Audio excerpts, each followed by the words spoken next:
రాష్ట్ర విద్యాశాఖ మంత్రి నారా లోకేష్ రెడ్ బుక్ పక్కన పెట్టి రాష్ట్రంలో విద్యా వ్యవస్థను చక్కదిద్దడానికి చర్యలు తీసుకోవాలని జిల్లా కాంగ్రెస్ కమిటీ అధ్యక్షులు టీకే విశ్వేశ్వర్ రెడ్డి సూచించారు. ఇప్పటికే జగన్ వెనుక ఉన్న వ్యక్తులందరినీ లోపల వేసినందుకు ఇక వ్యవహారాన్ని పక్కన పెడితే మంచిదని హితవు పలికారు.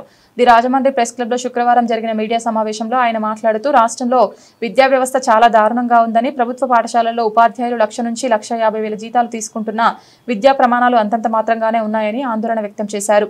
తల్లిదండ్రులు తమ పిల్లల్ని ప్రైవేట్ పాఠశాలల్లో చేర్పించడానికి ఆసక్తి చూపుతున్నారని తెలిపారు. ముందుగా ప్రభుత్వ పాఠశాలల్లో టీచర్లుగా పనిచేస్తున్న వారందరూ తమ పిల్లలను ప్రభుత్వ పాఠశాలలో చేర్పించేలా చర్యలు తీసుకోవాలని కోరారు.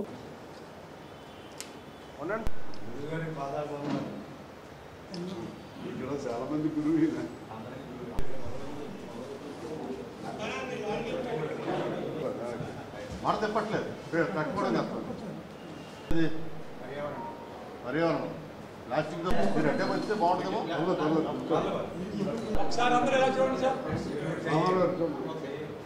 ఓకే బతకలేక బడి పంతులు పని నువ్వు చేశావు, మరి 6 నెలల దాకా జీతాలు ఉండవు, నువ్వు చచ్చావో బతికావో అడిగేవాడు ఉండడు అని అంత దారుణంగా ఉండేవి. ఆ తర్వాత వీళ్ళు బాగా తెలివితేటలు నేర్చుకుని వ్యాపారాలు చేయటమో రాజకీయాలు చేయటమో చేసి బతక నేర్చిన బడి పంతులు అయిపోయారు. కానీ మా నాన్నగారు మా అన్నదమ్ములకి మాకు చెప్పిన పాఠం ఒకటే, బతకలేక బడిపంతులు కాదు, బ్రతక నేర్చిన బడిపంతులు కాదు, బతుకునిచ్చేవాడు బడిపంతులు అని చెప్పి అదే సిద్ధాంతాన్ని నమ్మాం. ఇంతవరకు కూడా మేము మన పిల్లల్ని తయారు చేయాలి, వాళ్ళకి మంచి బ్రతుకుని మనం ఇవ్వాలి, మంచి పౌరులుగా వాళ్ళని తీర్చిదిద్దాలి అనే లక్ష్యంతోనే ఇంచుమించు మా అన్నదారులు ఒక మా మూడో తమ్ముడు తప్ప మిగతా అందరం కూడా టీచింగ్ ప్రొఫెషన్లోనే, మా మరదలతో సహా అందరం కూడా మా నాన్నగారు టీచింగ్ ప్రొఫెషన్లోనే తీర్చిదిద్దారు. మేమందరం కూడా మంచి పేరు ప్రతిస్తాం టీచింగ్ ప్రొఫెషన్లోనే తెచ్చుకున్నాం. మరి ఇవాళ రాజమండ్రి విశిష్టత ఏమిటంటే సర్వేపల్లి రాధాకృష్ణ గారి పుట్టినరోజు మనం జరుపుకున్నాం. ఆ మహనీయుడు ఈ రాజమండ్రిలో 2 సంవత్సరాల పాటు ఆర్ట్స్ కాలేజీలో ప్రొఫెసర్గా చేశారు. మన విద్యాశాఖ మంత్రులు ఎవరైతే ఉన్నారో నారా లోకేష్ గారు, ఆయనకి ప్రత్యేకమైనటువంటి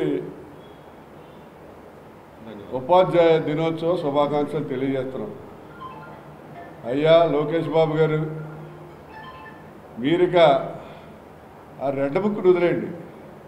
విద్యా వ్యవస్థలో లోపమా, లేకపోతే ప్రభుత్వంలో సరైన చర్యలు లేకపోవడం లోపం, ఇవాళ నారాయణ కానీ శ్రీ చైతన్య కానీ లేదా ఏదైనా అందరూ కూడా శశి కానీ వాళ్ళ టీచర్స్కి ఎవరికి కూడా 20,000 30,000 జీతాలు లేవు, 30,000 దాటలేదు.